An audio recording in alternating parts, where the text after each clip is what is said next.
je raisonne. Le Togo, c'est notre dernier sujet. On va parler maintenant de l'opposition. Le mouvement de l'opposition, représenté par l'ancien Premier ministre Agbeome Kodjo, arrivé deuxième lors de la dernière présidentielle du 22 février 2020, a demandé mercredi la libération immédiate de 16 de ses militants incarcéré depuis le 21 avril et jugé récemment dans un procès qu'il juge expédié. Nous exigeons la libération immédiate et sans condition de ces jeunes patriotes, a dénoncé Fulbert Atisso, un des responsables de la dynamique Monseigneur Boudreau, lors d'une conférence de presse. 11 d'entre eux ont été jugés après un procès sommaire dans les locaux de la gendarmerie le 1er juin dernier, en l'absence de leur avocat et privés de leur droit de défense. Ils ont été condamnés à 1 an de prison, dont 8 avec assorti de sursis pour flagrant délit, rébellion et complicité de rébellion. La demande de Rodrigue Aego de la tête de la dynamique Boudreau est compréhensible.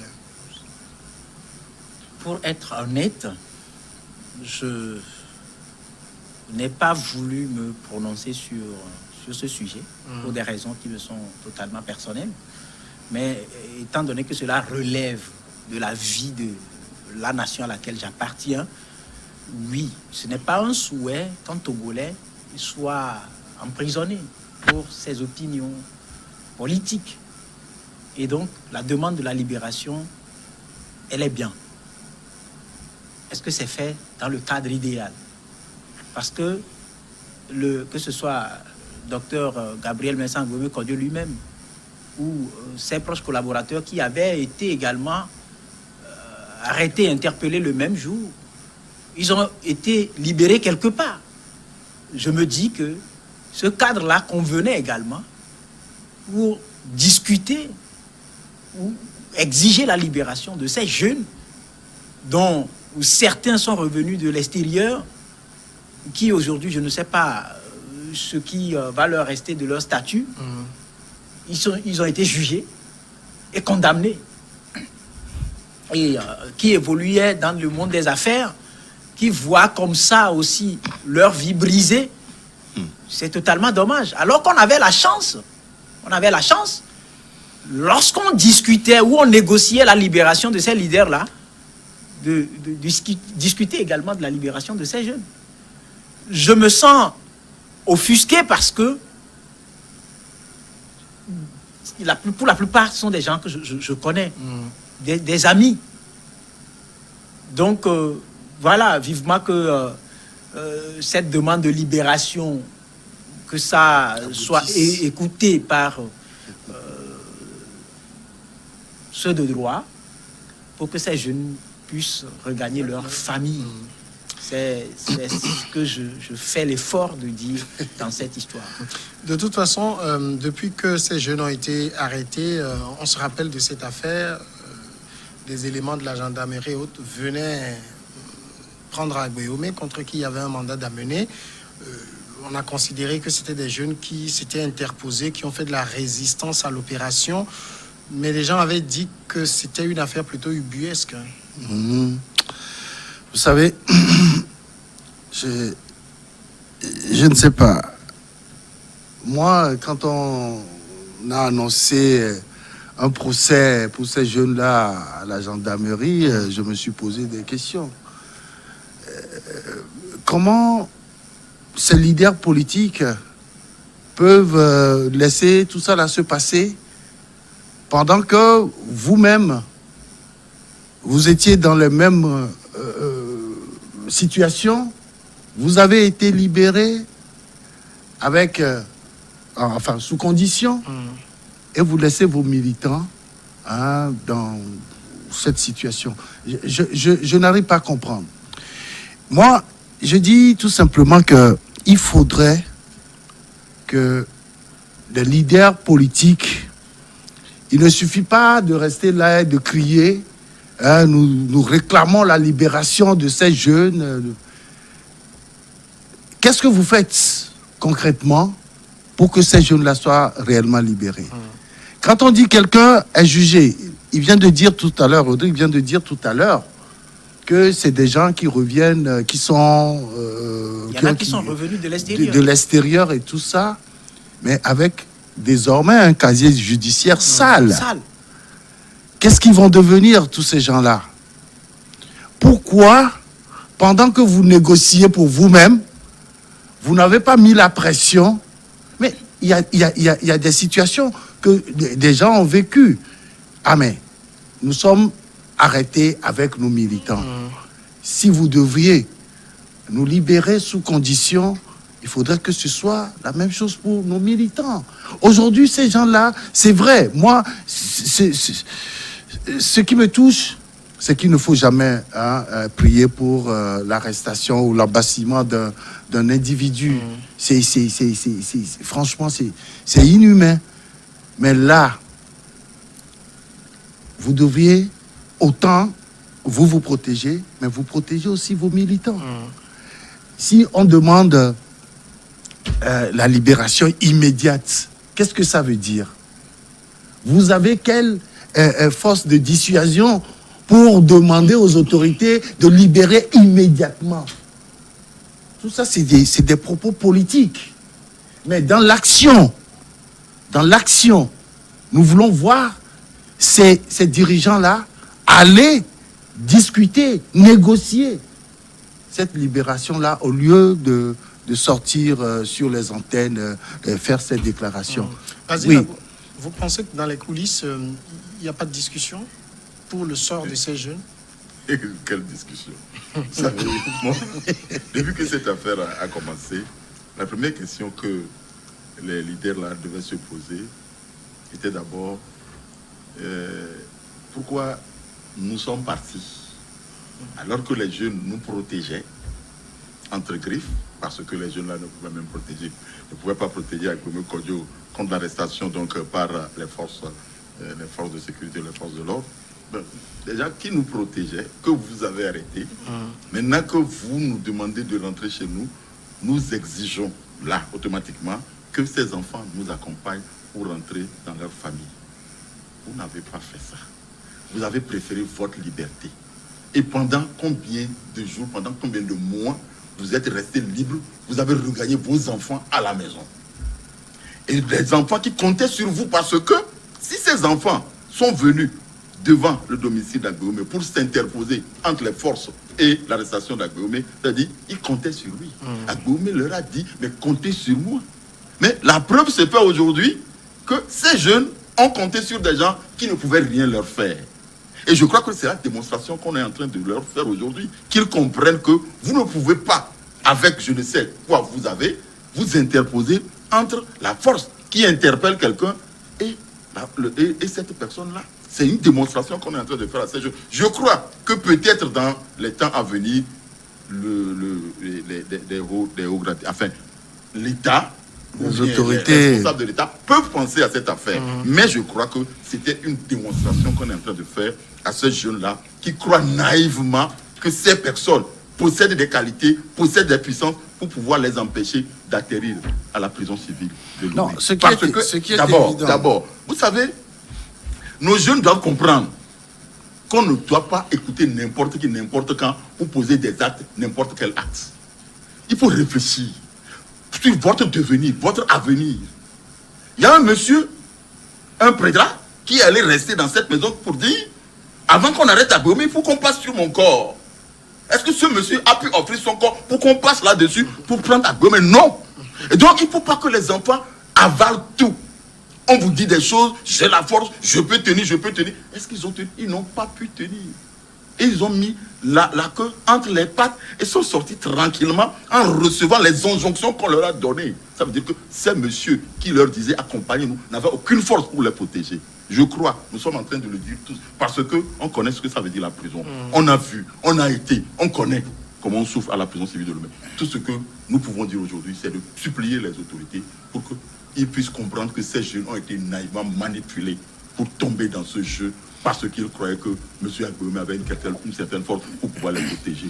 On prie que les autorités un jour acceptent de gracier ces enfants pour qu'ils reprennent. De toute façon, ils ont pris 4 mois ferme, 1 an, 8, ça on peut les gracier un jour, mais qu'ils comprennent qu'on ne doit pas continuer par suivre des gens comme des moutons comme ça pour tomber dans des... mais Samuel, De toutes les façons, ces jeunes-là qui étaient autour d'Agbéobé ne pensaient pas que la situation allait prendre cette tournure-là, ou qu'ils se retrouveraient un jour en prison et tout ça. Eux, ils y allaient peut-être par conviction. Hein, ils croyaient à l'élection de leur champion, etc. Ils y allaient juste pour des raisons politiques. Et ce que nous devrons aujourd'hui demander aux autorités, c'est que pour ces raisons politiques, et il faudrait quand même essayer de faire en sorte que les gens ne se retrouvent pas en prison, pour qu'on parle de prisonniers politiques, de prisonniers d'opinion, etc. C'est ça, moi, ma préoccupation aujourd'hui, c'est qu'il faut que même ces jugements qui ont été faits, peut-être en catimini, comme ça a été annoncé, que tout soit là, soit revu pour que les enfants, les jeunes là, retrouvent quand même leur famille et leur liberté. Parce que c'est très important. Nous allons... Aujourd'hui, eux, ils sont là. Mais on ne va pas arrêter de faire la politique. La politique va continuer. Hein, tout le monde est appelé à avoir quand même une opinion. Et eux aussi, ils défendaient leur opinion. Mais je pense qu'il faut quand même que l'on mette un peu d'eau dans le vin pour que la situation se calme et que ces enfants retrouvent leur domicile. Écoutez, mon confrère Eric Johnson, je n'ai plus envie de... Je ne suis pas d'accord avec mon aîné parce que, vous savez, sur le plan politique, les opinions politiques, on en a besoin. Hein? On ne va pas transporter les problèmes politiques sur un terrain de muscles. C'est un peu comme on vient à la maison, on veut prendre un papa et puis ses enfants s'interposent et on les emprisonne. C'est de droit. Les enfants ne peuvent quand même pas rester les bras croisés pour qu'on amène comme ça. Attention, mais au même moment, nous devons savoir que nous sommes sur un plan politique. Et sur ce plan politique, le contexte s'analyse également dans les prises de décision. C'est ça. La question, la situation dans laquelle les gens ont été interpellés. Écoutez, on ne peut pas carrément militariser tout un quartier, notamment jusqu'au lendemain, et dire que ces jeunes se sont interposés. Je ne sais pas ce qu'on met dans interposition. Non, on n'est pas allé prendre les jeunes là dans leur maison. Hein. C'est sur les lieux de l'interpellation qu'ils étaient. On n'est pas allé chez eux à la maison pour les prendre. Suivez-moi dans mon développement. Je parle de tout un quartier militarisé depuis la veille. Depuis des jours. Depuis des jours, il y avait un peu de relâchement. Mais depuis la veille, c'est un quartier militarisé. Parce que dans la ruelle, là, moi, j'ai des parents qui n'ont pas pu sortir de leur maison. Un mauvais voisin. Vous comprenez? Et donc, dans le lot, il y a un ami qui a été pris en chemin. Il a été pris en chemin. D'où, si vous suivez bien, on dira que peut-être qu'il a été identifié depuis ou bien peut-être qu'on le cherchait depuis. Donc on ne va pas aller dans ce débat-là. Vous savez, nous sommes dans un pays où on peut venir prendre quelqu'un dans ce studio et dire qu'on l'a pris en train de brûler un magasin quelque part. La méfiance et le mensonge conjuguent bien le quotidien du Togolais. Je ne vais pas être dans ce débat-là. Maintenant, ce dont il est question... Non, écoutez, c'est ce que je dis. C'est pour ça que je parle du contexte politique. Dans le monde politique, vous avez des militants, vous avez des sympathisants. Si il y a des militants sympathisants qui peuvent applaudir un oui avec humilité, souffrez qu'il y ait d'autres qui se sentent également frustrés lorsqu'ils se disent qu'on a hypothéqué quelque part une vision sur laquelle ils marchaient. Ça, c'est pour ça, ce qui se passe au Togo, c'est pour ça que je dis qu'il faut éviter de transposer la politique sur un terrain de muscles. Et il faut que le droit soit pour tout le monde. Maintenant, j'en venais à un point évoqué. J'ai entendu dire qu'il y a eu proposition de nomination de Premier ministre.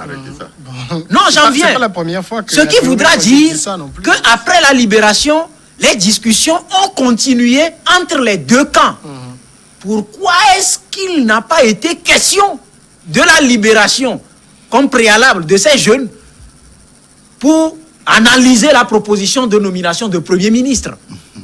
Je le dis parce que franchement, je me mets à la place de ces jeunes qui sont aujourd'hui dans ces conditions-là, qu'ils n'ont jamais voulu. Tu sais, toutefois, si nous condamnons certaines mesures, il faudrait quand même qu'on pense au droit. Ça, c'est clair. Je suis d'accord, parfaitement d'accord. Il ne faudrait pas que les gens pensent que parce qu'on parle de démocratie, qu'on peut aussi défier l'autorité. L'autorité de l'État. C'est ce qui s'est passé en ce moment-là. En fait, lorsqu'on est venu chercher un candidat malheureux à une élection par rapport à ses propos, etc., vous, en tant que civil, la première des choses à réclamer, c'est le mandat d'amener. Si on ne vous donne pas, on ne vous brandit pas ce mandat d'amener, vous savez qu'en ce moment, les droits de ce candidat-là sont violés et vous avez des recours. Ça veut dire que vous devez aussi tout de suite interpeller les autorités. Vous savez comment ça se passe. Mais c'est ce qu'il fallait faire et non se mettre au devant pour dire nous, non. C'est ce qu'il disait en parlant de muscles. C'est des deux côtés. On ne peut pas s'interposer à l'autorité avec des muscles. Quelqu'un qui vient avec des armes, toi tu viens les mains vides, tu dis tu ne peux pas. S'offrir en holocauste. Oui, tu t'offres en martyr. En ce moment, je pense que il y a des dispositions qui se retrouvent dans notre constitution que nous devons normalement déployer pour pouvoir éviter toutes ces situations-là. Rodrigue a soulevé quelque chose et qui n'est pas un phénomène rare chez nous. On a vu plusieurs fois lors de manifestations où les forces de sécurité ont pris des gens. Beaucoup n'avaient rien à voir. Moi, je peux vous donner par exemple un témoignage. Moi, heureusement, j'avais mon gilet de journaliste. Les policiers sont arrivés. Je n'ai pas bougé. Je les ai vus continuer loin. Un jeune qui est sorti d'une maison pour aller vers une autre maison en face a été pris, alors qu'il n'avait rien à voir avec la manifestation. Je fais le parallèle avec la situation ici, parce qu'on a appris que dans la maison d'Agbeyomé, même son jardinier, son cuisinier, des gens qui travaillaient dans la maison, tout le monde a été ramassé finalement. C'est des dégâts collatéraux. Lorsque, par exemple, est-ce que le mandat d'amener n'existe pas. Lorsque vous voyez un corps habillé chez vous et qui vous dit, on me demande de vous appeler, vous devez obtempérer. Non, il doit Si présenter le droit, c'est de ça on mais parle. il y a une nuance. Non, mais il y a une nuance. Oui. La nuance ici, c'est que selon les explications du procureur, parce qu'il faut quand même qu'on dise la vérité également à ceux qui nous suivent, le docteur Agbeyomé Kodjo avait déjà été convoqué. Il n'a pas comparu. Il a été convoqué une seconde fois, il n'a pas comparu. Ce qui voudra dire que ils sont dans l'obligation d'aller le chercher. Ça, c'est différent. Oui, mais ça veut dire qu'en ce moment, on n'a plus besoin de droit d'amener.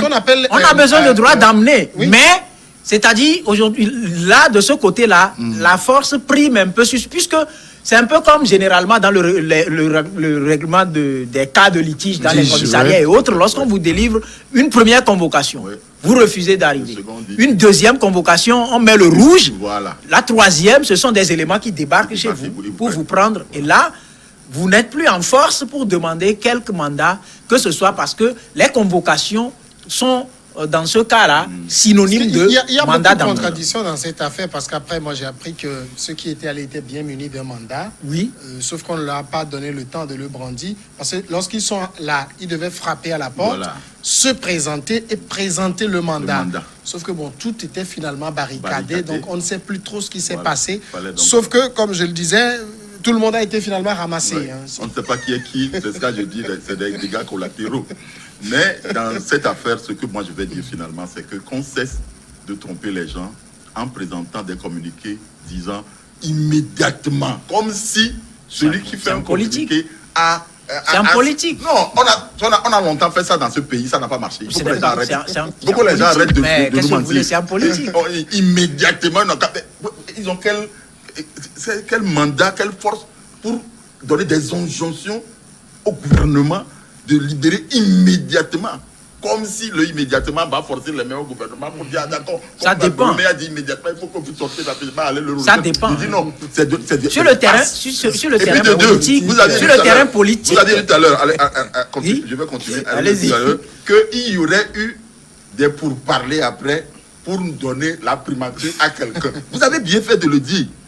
Alors, vous avez eu des pourparlers en dehors du fait que vous êtes sous mandat et que vous ne devez pas faire ceci, cela. Vous n'avez pas demandé à ce qu'on nous libère pour que notre libération serve donc de tremplin à ce que vous allez au gouvernement. Ça, c'est très bien ce que vous venez de demander. Ça veut dire que M. Agbéoumé ne fait que du pipeau dans cette affaire-là, qu'on lui ait proposé d'être chef du gouvernement après qu'il ait échoué à être président de la République. Je vois mal le On ne sait président jamais, on fort. ne sait jamais. Non, je vois mal le président fort en train de demander à Agbéoumé quand il est devenu son premier ministre, alors qu'il a eu cette histoire de... Bon, il est très compétent. Ah, non, mais- Il est très non, Il est très Vas-y, compétent. vas-y, Mais, vas-y, nous comme sommes je sur un dis, moi, terrain je ne peux pas être politique. convaincu. Vous savez, C'est des sur un histoires. terrain politique, C'est des sur un histoires. terrain Moi, je ne politique. peux pas me convaincre. On ne peut pas me convaincre du refus. Non, c'est ton peut-être opinion. que c'est C'est ton opinion. peut-être C'est ton que opinion. on peut Qui s'est mis attribuer dans ça une au posture manque de de finesse président. dans une Voilà. stratégie. Et qui s'est même Peut-être proclamé qu'il y a eu président. discussion, mais Et ce qui a- que moi je mets qui a dans ça, nommé des puisqu'on dit ministres. qu'il y a eu proposition de nomination de Premier ministre, alors avant C'est des d'étudier histoires. votre proposition,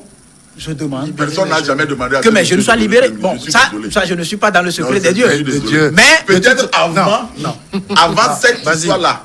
Mais Vas-y. après tout ce qui s'est passé là, que le président Paul lui demande de devenir son premier ministre, ils vont diriger le pays comment? mais ce sont des Non, les ouvertures, on en connaît. Les ouvertures. Je ne veux pas croire à ça. C'est pourquoi je ne veux Non. pas en parler. Alors, en même temps, Tu veux pas- Eric Johnson, est-ce qu'il y avait urgence à faire un procès en catimini pour ces jeunes? Mais c'est ce que j'ai pas compris, moi.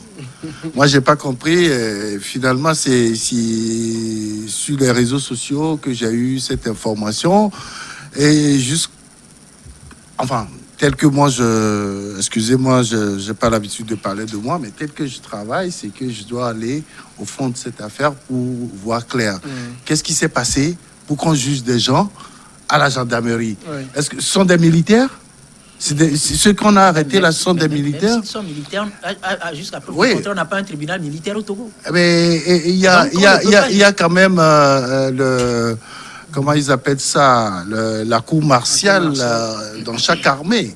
Oui. On peut juger les militaires. Mais pas les civils. C'est des militaires. vrai que- C'est pour ça que je Voilà. demande si ce sont des militaires qu'on a arrêtés. Si ce n'est pas des militaires, pourquoi les juger sûr que c'est la gendarmerie.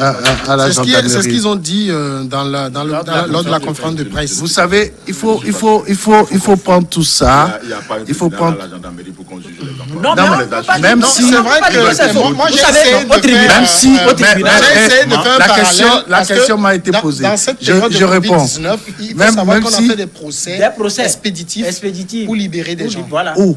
À la prison, À la prison. on a fait des Mais procès. tu parles de pour que prison, là, on des gens parle qui ont de- des délits très très Oui, mineurs, Samuel. on puisse les libérer. Samuel. Moi, j'essaie de voir si c'est un esprit oui, oui. là, peut-être pour ça, pour éviter des contaminations. On a délocalisé tout à la gendarmerie. C'est possible. Non, non. Pour être plus sérieux là, je dis, mais attends, même si on doit prendre des dispositions spéciales pour juger des gens, pourquoi la gendarmerie? Oui, mais le tribunal tribunal est là pour ça. Moi, je dis, je vais approfondir ce Oui, sujet-là voir si c'est vrai ou non. D'accord, pour merci. sa véracité. Messieurs, merci beaucoup. C'est les gendarmes qui les ont jugés ou bien c'est... Non, c'est là, les gendarmes, c'est pas. En tout cas, d'après ce qu'ils ont écrit, c'est que ces jeunes ont été jugés dans les locaux de la gendarmerie le 1er juin en l'absence de leur avocat et privés de leur droit de défense. Donc, ils ont été condamnés à 1 an assortis de 8 mois de sursis. Mais lorsque le juge se transporte à la gendarmerie, il fait de lieu un tribunal. En tout cas, messieurs, nous sommes vendredi. Il nous reste 3 minutes et chaque vendredi, nous donnons des notes pour quelqu'un, pour un événement qui vous a marqué. Vous vous expliquez rapidement. Ça varie de 0 à 10. Rodrigue. Donner une note Pour une action qui a été menée, c'est ça, non? Oui. Ou une personne. Ben, je peux donner une note de 3 sur 10 au riverain de la voie Lomé Palibé qui va être réfectionné et également aux casseurs. Parce que c'est vrai qu'un délai aurait été communiqué aux riverains qui n'ont pas respecté, mais avec les bulldozers qui sont arrivés et leur capacité de destruction aussi, sans analyser au préalable les commerces, tout ce qu'on enlève, je vois. C'est ça, je dis qu'il faut une fois, il faut mettre l'humain au cœur des réflexions. Et dans cette histoire, j'ai eu également un sujet, un dossier par rapport aux populations d'Akepe, à qui on se lève, le maire se lève un bon matin et dit il faut déguerpir. Alors que ceux-là n'étaient pas dans l'emprise de la voie. Maintenant que la décision de l'élargir au-delà de l'emprise est arrivée, il faut discuter avec les gens et mettre les conditions qui vont leur permettre de se déplacer. Donc 3 sur 10. Eric Johnson. Allez, je donne 9 sur 10 à l'Assemblée nationale qui a voté la loi sur l'alimentation scolaire. Et cette loi qui va permettre aux populations vulnérables de pouvoir scolariser leurs enfants, des enfants qui, dans le temps, arrêtaient l'éducation, leur éducation, les études, tout simplement par manque de moyens pour pouvoir manger, ne serait-ce que pendant un repas par jour. À cause de ça, les enfants arrêtaient les études. Je crois que le vote de cette loi-là va permettre de généraliser les cantines scolaires dans tous les milieux, sur toute l'étendue du territoire national. Et ça va permettre aux enfants de continuer quand même par aller à l'école. C'est pour ça que je donne 9 sur 10 à l'Assemblée nationale, parce qu'après, il faut trouver les moyens pour que ça se réalise. Vas-y, Lago. J'aurais préféré être à côté de Rodrigue pour donner la note qui sera différente de la note qu'il vient de donner. Mais je suis à côté donc de Eric qui a donné 9 sur 10. Je donne également 9 sur 10. 9 sur 10 à qui? Au programme de Novici, qui a accompagné les populations vulnérables pendant la période de couvre-feu et qui a permis donc d'atténuer les souffrances de ces populations, et qu'il y a même une personnalité donc du prix Nobel qui a félicité le Togo. Il y a deux, le Togo est le seul pays qui ait pu organiser ce programme-là pour au moins mettre du baume au cœur des populations. Merci, messieurs, d'avoir été dans l'émission de ce jour. À vous tous qui l'avez suivi, merci beaucoup. N'oubliez pas de continuer d'appliquer les mesures barrières lorsque vous êtes en public. Veillez à mettre votre masque, qui est très important. Il faut bien se couvrir le nez et la bouche avec. Et non mettre le cache-nez sous le manteau. Sous le menton. Il faut correctement le mettre comme ça. Comme ça, vous êtes très bien protégé. Et puis moi, j'ajoute toujours cette mesure barrière. Il faut également beaucoup prier. Merci à tous et à la semaine prochaine.